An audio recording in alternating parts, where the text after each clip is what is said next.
你有没有发现一个现象？现在的我们，生活条件明明比过去好太多了，可是心里的结却总是打得比以前更死。大家有没有想过这是为什么呢？我们每天拼了命的工作，想要给家人更好的生活，想要证明自己的价值。可是好不容易爬上了一个山头，还没来得及喘口气，下一个难关又出现在眼前。有时候是身体突然亮起了红灯，有时候是事业上突如其来的打击，又或者是身边最亲近的人偏偏最不理解你。很多人会在这种时候习惯跑到庙里去拜拜，点一炷香，我们双手合十，跪在蒲团上，嘴里念着菩萨保佑，保佑我度过这个难关，保佑我平安顺遂。可是当你走出庙门，回到现实生活里，那种焦虑感是不是依然存在？你是不是偶尔也会在夜深人静的时候，在心里偷偷纳闷一句：生活怎么总有渡不完的劫？菩萨真的有在听我说话吗？其实菩萨一直都有在听哦，只是我们常常误解了救赎的真正意思。今天我想跟各位聊聊佛教中最被人熟知也最慈悲的象征——观世音菩萨。但我们不说那些高深莫测的理论，我们来聊聊为什么观世音菩萨要有33种不同的化身。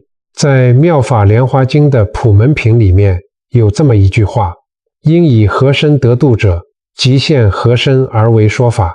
这句话听起来有点文言文，但它的底层逻辑非常简单，也非常震撼。我们常常以为佛菩萨就应该是高高在上，坐在莲花宝座上，发着金光的那种固定形象。但真正的慈悲是不带有任何既定框架的。33这个数字在佛教里代表的不是一个死板的数量，它象征的是无量，是千变万化。为什么菩萨要千变万化？因为我们凡人有千疮百孔的烦恼啊。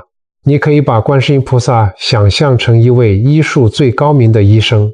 如果今天有100个病患来看诊，有的人是头痛，有的人是胃痛，有的人是心里痛，一个好医生绝对不可能只开同一种药方给所有人吃，对吧？所以面对世间种种不同的执念、恐惧和贪嗔痴，菩萨必须化身凡人的模样来到我们的世界，变成我们能够理解、能够接受的样子。当大地干旱、人心惶惶的时候，他就化作手持杨柳枝的杨柳观音，用甘露滋润大地。当人们在狂风巨浪中面临生死关头的时候，他就化作盛着一片莲叶的一叶观音，让风浪平息。有时候他是威严无比的龙头观音，用强大的力量帮我们驱赶内心的恐惧与邪恶。有时候他又化身为一个提着竹篮卖鱼的妙龄女子，或者是一个在街头卖青铜镜的普通村妇。这就是佛教中最温柔的慈悲救赎。菩萨没有固定的样子，因为你的苦难是什么形状，菩萨的慈悲就会化作什么形状来填补你。水没有形状，倒进圆形的杯子里，它就是圆的；倒进方形的盒子里，它就是方的。观世音菩萨的33种化身，就像这至柔的水，它用不同的面貌出现在历史长河里，出现在民间的故事里，其实都是为了告诉我们一个深刻的道理：世间的苦难虽然有千百种，但解药一直都在。接下来我们就一起走进这33观音的传奇世界。我们要看的不仅仅是神话故事，更是我们每一个人在面对健康、事业、家庭和内心执念时，那一把解开人生枷锁的钥匙。各位朋友，我们这辈子在外头打拼了大半生，吃过苦，受过累，其实这些都不怕。但到了某个年纪，我们心底最怕遇到的是什么事？不是银行里的存款数字变少，而是某天你去医院拿到健检报告的时候，上面突然多出了几个红字，或者是家里的长辈、身边的老伴，昨天明明还好好的，今天却突然倒下了。那种瞬间失去掌控的无力感，真的会让人觉得头顶上的天都要塌下来了。当我们躺在病床上，看着天花板，或者是在加护病房外头焦急等待的时候，我们常常会在心里埋怨，为什么是我？我这辈子没做过什么坏事，菩萨为什么要这样惩罚我？其实，生病从来都不是一种惩罚，在佛教的智慧里，这叫做无常。无常是宇宙在用一种比较激烈的方式提醒我们，你走得太急了，你的心已经跟不上身体的脚步了。这个时候，我们最需要的是以铁能治身，更能治心的良药。在33观音之中，有2尊菩萨的化身，特别是在我们身心遭受极大痛苦的时候，会为我们带来不可思议的平静与奇迹。第一尊叫做杨柳观音。相传在古时候的中州地区，曾经发生过一场极其严重的旱灾。烈日当空，土地都龟裂了，庄稼全部枯死。伴随着旱灾而来的是人心的浮躁、焦虑和互相怨恨。大家为了一口水可以大打出手，民风变得非常暴力。观世音菩萨在云端看到了这一切，他没有大声斥责这些失去理智的百姓，而是轻轻地从他的玉净瓶里抽出一节杨柳枝，沾满了清凉的甘露，朝着干旱的四野洒落下去。刹那间，天空降下了甘霖，大雨倾盆而下，不仅解除了土地的旱情，更浇熄了人们心头那把焦躁恐惧的无明火。各位朋友，杨柳观音在民间又被称为药王观音，她的法相左手结着施无畏印，右手拿着杨柳枝。为什么是杨柳？因为杨柳是最柔软的植物，它随风摇曳，从不与强风硬碰硬。而那个施无畏印就是在告诉众生，孩子不要怕，有我在。如果我们把这个故事放到现在来看，我们现代人虽然不缺水，但我们的心里是不是也常常在经历旱灾？长期的工作压力，熬夜，为了家庭操烦到整夜睡不着觉，我们把自己的身体透支了，心里的那口井早就干枯了。这时候，疾病就像是那场旱灾找上了门，而菩萨洒下的甘露，其实就是教我们找回内心的柔软。当我们面对疾病，不再是充满恐惧和抗拒，而是学会慢下来，轻轻地告诉自己接受它，面对它，这份柔软的心境就是最好的甘露。而另一尊与我们健康息息相关的是释药观音。在古代的山东登州府曾经爆发过一场可怕的瘟疫，传染得非常快，许多大夫都束手无策，百姓们每天都在生死边缘挣扎。就在大家最绝望的时候，村子里来了一个卖药的老先生。这位老人家慈眉善目，每天不辞辛劳地熬药施药，整整1个月的时间，他走遍了每一个角落，直到把当地的瘟疫全部根除。当百姓们病好之后，想要包个大红包去感谢这位老先生时，老先生却微笑着化作一道祥光，消失在天际。大家这才恍然大悟，原来这位卖药的老先生就是观世音菩萨的化身。你有没有想过，菩萨为什么不直接变出满天的仙丹，反而要化身成一个普通的老先生，花整整1个月的时间去熬药？因为真正的慈悲是陪伴。菩萨化身成我们身边最亲切的长者形象，是在告诉我们，在与病痛对抗的漫长过程里，你不是孤单一个人的。菩萨没有忘记世间的疾苦，他可能化作那个细心照顾你的护理师，化作那个为你熬夜研究病情的医生，甚至化作你身边那个不离不弃为你端上一碗热汤的家人。我们总以为神迹就是瞬间病好，但其实在我们生病脆弱时，身边每一份温暖的陪伴与医疗的帮助，都是施药观音的化身。所以，如果你现在正在经历身体的病痛，或者是正在照顾生病的家人，请你千万不要绝望，在心里默念观世音菩萨的名字，观想那柔软的杨柳枝，将清凉的甘露洒在你的身上，相信身边出现的每一个医护人员与善意都是菩萨派来施药的使者。放下心里的恐惧，把紧绷的情绪松开。当你的心不再生病，身体的修复就会在无形中慢慢开始。各位朋友，聊完了健康，我们来聊聊现实生活中另一个常常压得我们喘不过气的重担——事业跟赚钱。到了我们这个年纪，谁不是为了这个家在努力打拼？可是老实说，有时候真的会觉得很无力啦。你明明已经很努力了，加班加到最晚，对着客户陪着笑脸，做生意也是安分守己。可是为什么升官加薪的永远轮不到你？为什么别人做生意风生水起，你却处处碰壁，甚至投资失利，赔上了半辈子的积蓄？每当这个时候，我们跪在菩萨面前，心里求的都是：菩萨，求您赐给我一点财运吧，让我顺利度过这个难关，让我的家人过上好日子。但如果你求了半天，眼前的困境还是没有马上改变，请你千万不要灰心，因为在佛教的智慧里，有一种慈悲，叫做延迟满足。菩萨不给你，不是因为没听到，而是因为你的福报容器还需要时间来打造。在33观音里，有一尊非常有智慧的化身，叫做持经观音。相传在唐朝年间，浙江临安有个读书人叫做钱许。这个年轻人非常用功，寒窗苦读10几年，可是命运却好像在跟他开玩笑。每次上京赶考都是名落孙山，有一次他又落榜了。在回乡的路上，天突然下起了倾盆大雨，他灰心丧志地跑进路边的一间破庙里避雨。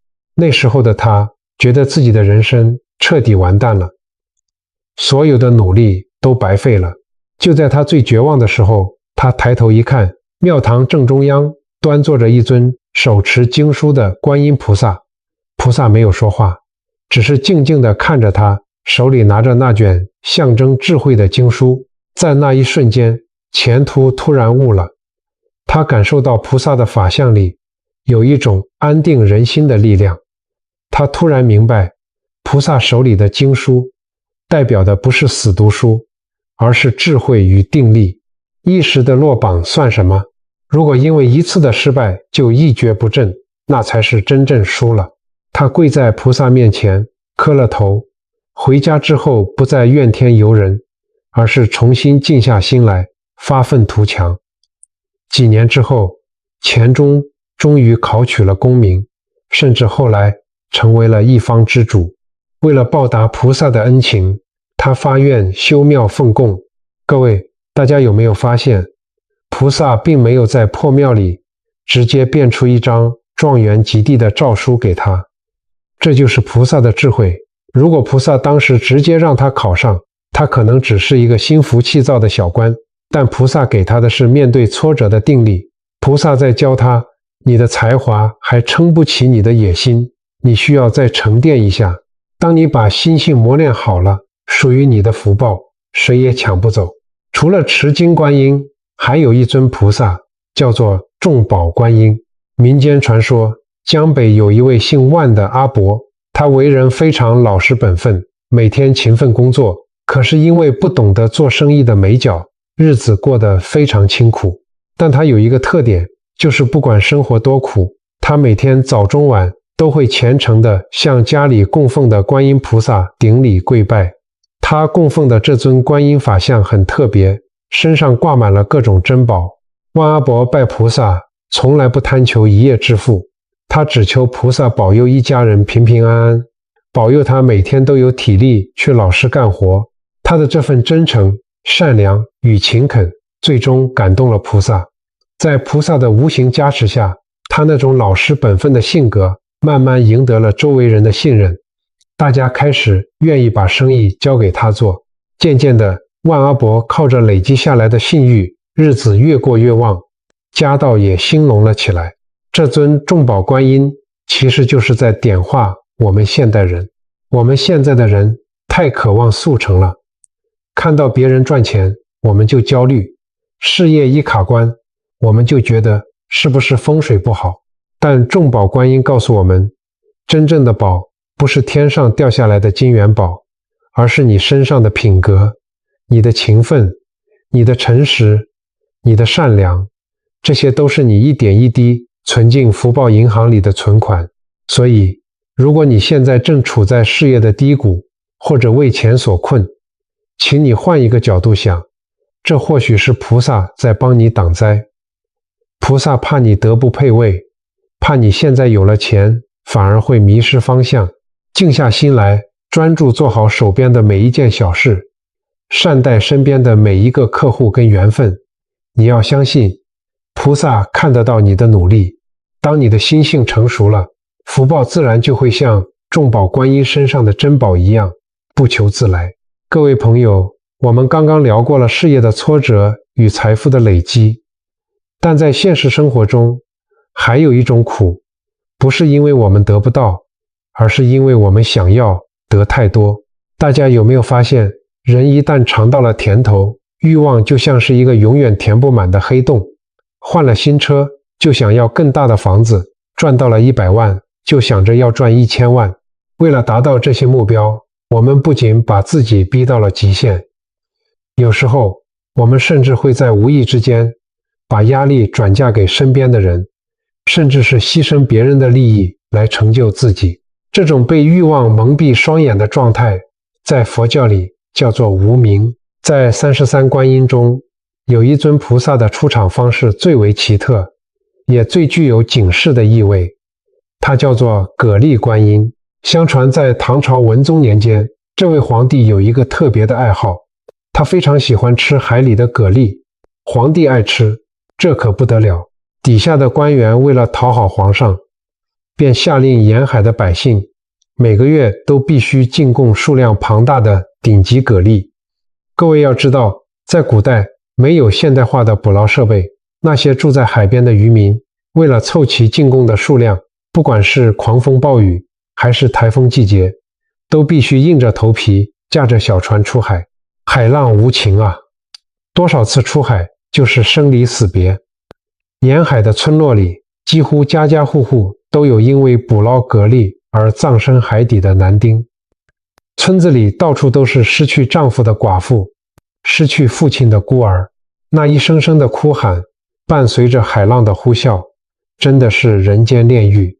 可是坐在金碧辉煌的皇宫里，吃着鲜美蛤蜊的皇帝，他听不到这些哭声，他的眼里只有餐盘里的美味。这就是欲望带来的无明，它会让人失去同理心。观世音菩萨在云端听到了百姓的哀嚎，他决定要亲自来敲醒这个被欲望控制的帝王。有一天，御厨像往常一样在厨房里准备皇帝的膳食，他看到了一颗异常巨大的五彩蛤蜊，外壳闪烁着奇异的光芒。御厨高兴极了，心想这绝对能讨皇上欢心，便拿起菜刀准备将蛤蜊剖开。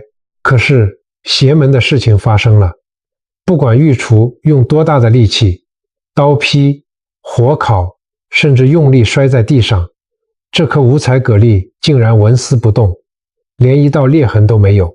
这件奇事惊动了唐文宗，文宗觉得非常好奇，便亲自来到了御膳房。他双手捧起这颗巨大的蛤蜊，心里刚闪过一丝敬畏，就在这个时候，奇迹出现了。原本坚如磐石的蛤蜊，竟然在皇帝的手中，伴随着一阵淡淡的奇香，缓缓地、自动地打开了。唐文宗定睛一看，吓得双腿发软，立刻跪倒在地。原来，这蛤蜊里面没有鲜美的棒肉，而是端端正正的立着一尊散发着柔和光芒的珍珠观音宝像。菩萨的面容慈悲，却又带着一丝威严，静静地注视着这位人间的帝王。在那一瞬间，唐文宗犹如大梦初醒，看着菩萨的法相，他突然想起了那些为了满足他口腹之欲而在狂风巨浪中丧命的无辜渔民，他感到无比的羞愧与忏悔。当天，唐文宗便下了一道圣旨，永久取消进贡蛤蜊的规定，并且在沿海各地修建观音庙。从此，渔民们终于摆脱了家破人亡的厄运，重新过上了安居乐业的生活。各位朋友，这个故事听起来像个神话，但如果我们把它放到今天来看，其实我们每一个人的心里都住着一个唐文宗。在职场上，有些老板为了追求业绩的极限，不断地压榨员工的休息时间，让底下的人苦不堪言。在家庭里，有些父母为了一点面子，或者为了满足自己当年未完成的遗憾，逼着孩子去学他们根本不喜欢的才艺，考他们不想读的科系。我们是不是也常常为了满足自己的某一种想要，而无视了身边人的痛苦？我们是不是也把自己的另一半，把自己的孩子推向了那个狂风暴雨的深海？蛤蜊观音的故事其实就是菩萨在给我们敲响的一记警钟。那颗打不开的蛤蜊象征着世间万物都有它的极限与定数，强求不来，而里面端坐的菩萨则是在提醒我们，在你疯狂向外所求的时候，请停下来，看看自己的心。生活里真正的美味，不是建立在别人的痛苦之上，人生真正的成功，也不是靠着透支自己和家人的健康来换取的。当你觉得最近的生活充满了暴躁、冲突，觉得身边的人都不配合你的时候，请你在心里观想这尊蛤蜊观音，学着放下那种我非要不可的执念，放过别人，其实你也就是放过了那个疲惫不堪的自己。当你把欲望的包袱丢掉，你会发现这世间的风轻云淡，远比满汉全席还要甘甜。各位朋友，我们聊过了健康，也聊过了事业与欲望，但讲句心里话，这辈子最让我们牵肠挂肚，也最容易让我们心碎的，往往不是外面的风风雨雨，而是我们身边最亲近的人。大家有没有发现一个很无奈的现象？我们在外头对着陌生人，对着客户，甚至对着不熟的邻居，总是客客气气，笑脸迎人。可是当我们回到家，关起门来，我们却把最差的脾气、最尖锐的语言全都留给了最爱我们的家人。为了小孩子的教育，夫妻俩冷战好几天；为了生活的琐事，婆媳之间互相看不顺眼，甚至觉得对方在针对自己。在职场上也是，跟同事为了一点利益或面子，争得面红耳赤。我们总是在争一个理，争一个输赢。可是争赢了之后呢，心里的那个疙瘩却越来越大。在33观音中，有2尊菩萨的化身，专门来解这道人际关系里的难题。第一尊叫做能静观音。相传在宋代的开封城，有一户姓张的大户人家，张家有3个儿子，相继娶了3个媳妇进门，本来应该是4代同堂，和乐融融的大家庭。可是这3个媳妇一进门就跟婆婆处不来，婆婆嫌媳妇不懂规矩，媳妇觉得婆婆太过苛刻，一家人每天为了鸡毛蒜皮的小事吵得不可开交，整个张家就像个火药库，没有一天安宁。有一天，观世音菩萨化作一个来化缘的比丘尼，敲开了张家的大门，看着这一家人愁眉苦脸、互相怒视的样子，菩萨没有直接开口教训他们，而是轻轻地念了4句偈语：嗔恚如海泪难休，百千万劫化阎浮，心中常念观自在，甘露遍洒自圆融。这句话是什么意思呢？菩萨是在告诉他们，你们心里的怨气跟愤怒就像大海一样深，这样互相折磨下去，只会留下流不完的眼泪。你们这辈子能成为一家人，那是几百辈子修来的缘分啊！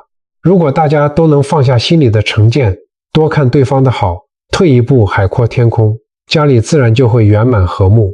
张家的婆媳们听完这4句话，突然像被点醒了一样。是啊，天天争吵，到底赢了什么？从那天起，他们学会了闭上抱怨的嘴，试着去体谅对方的辛苦。渐渐的，家里不再有争吵声，反而充满了笑声。这就是能静观音的智慧，让纷乱的心静下来。另外一个故事是关于合掌观音。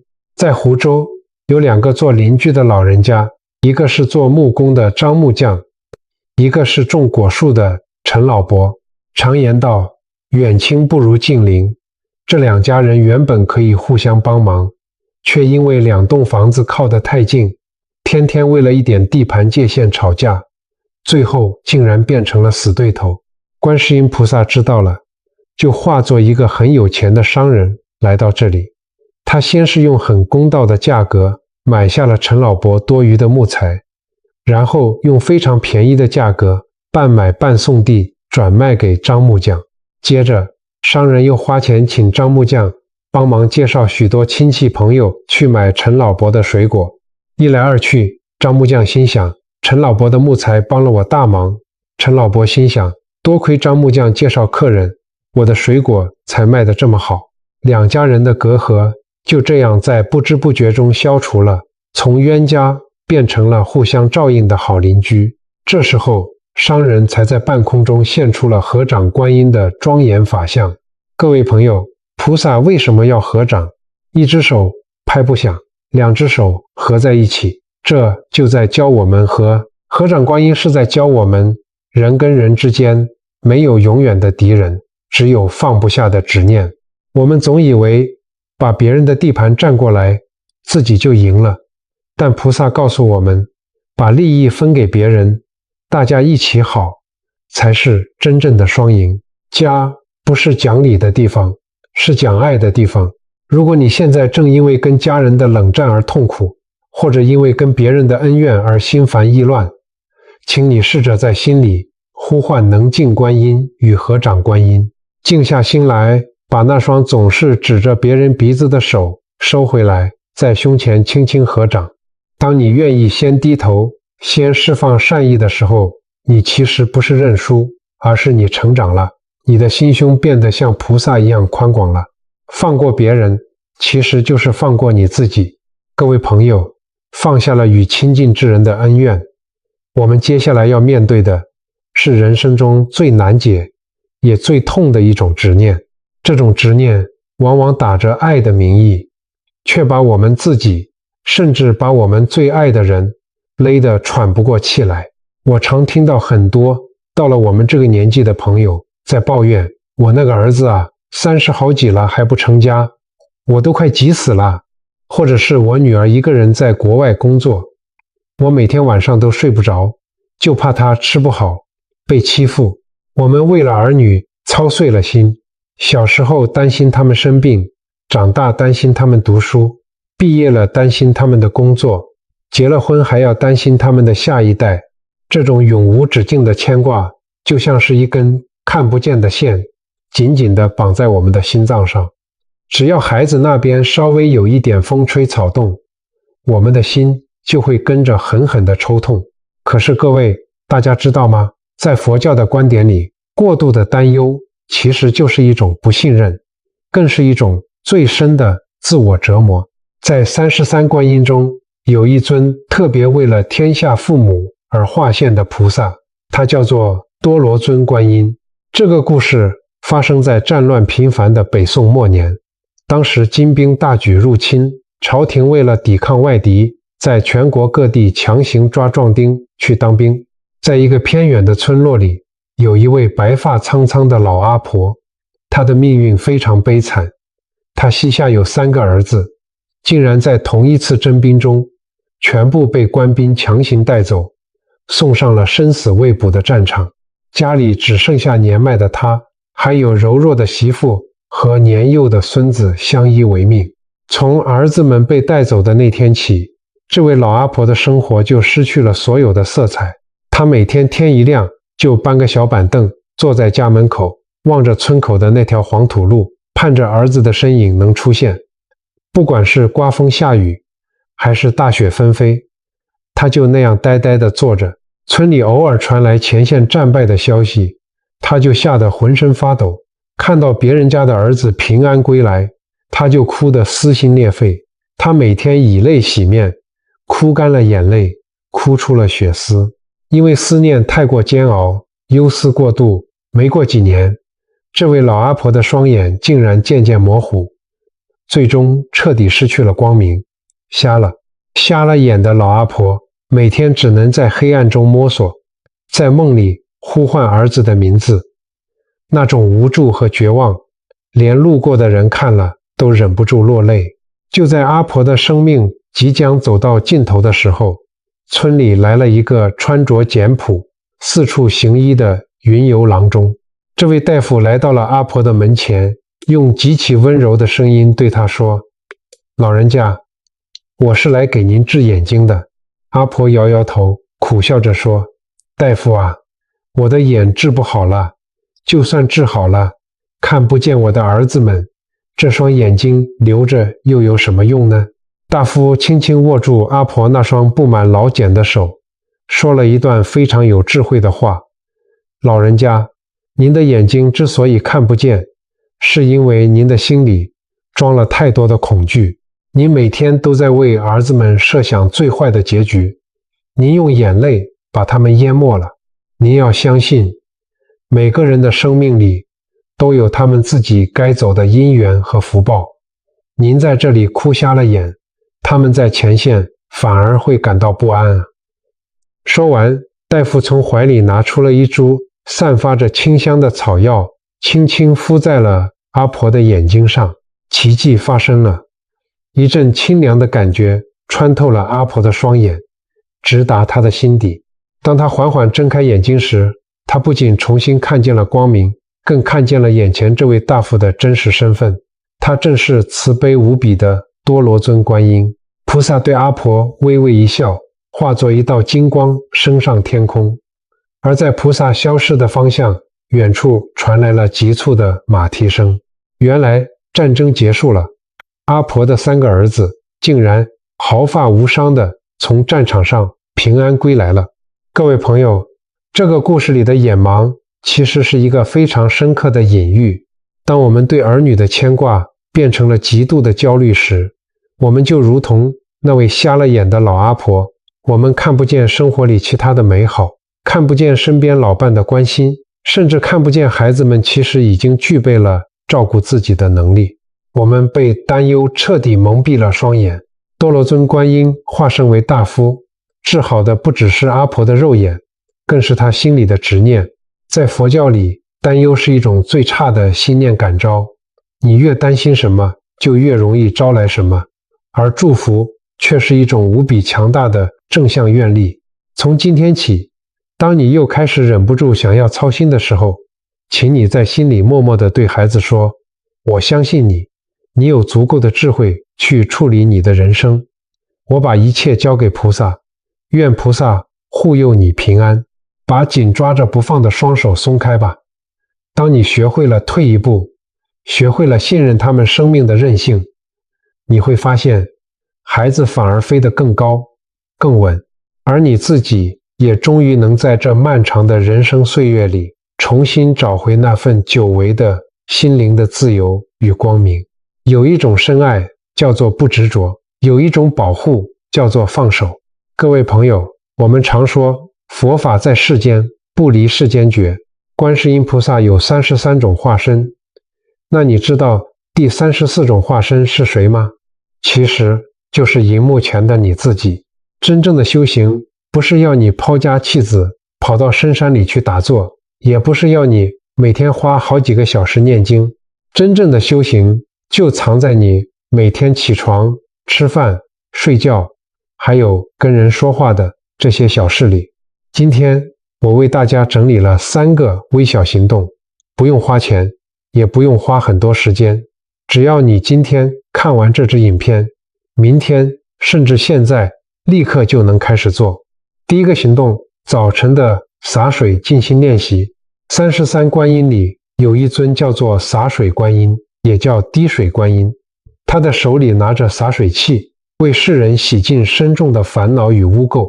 从明天开始，每天早上起床后，给自己倒一杯温开水，在喝下这杯水之前，在心里默默地对自己说一句：愿这杯清净的水洗去我昨天所有的烦恼跟焦虑，然后慢慢的喝下去，感受温水流进胃里的温暖。这就是你给自己洒下的甘露，把昨天的恩怨留在昨天，今天是一个干干净净的全新开始。第二个行动，开口前的持莲观音3秒钟。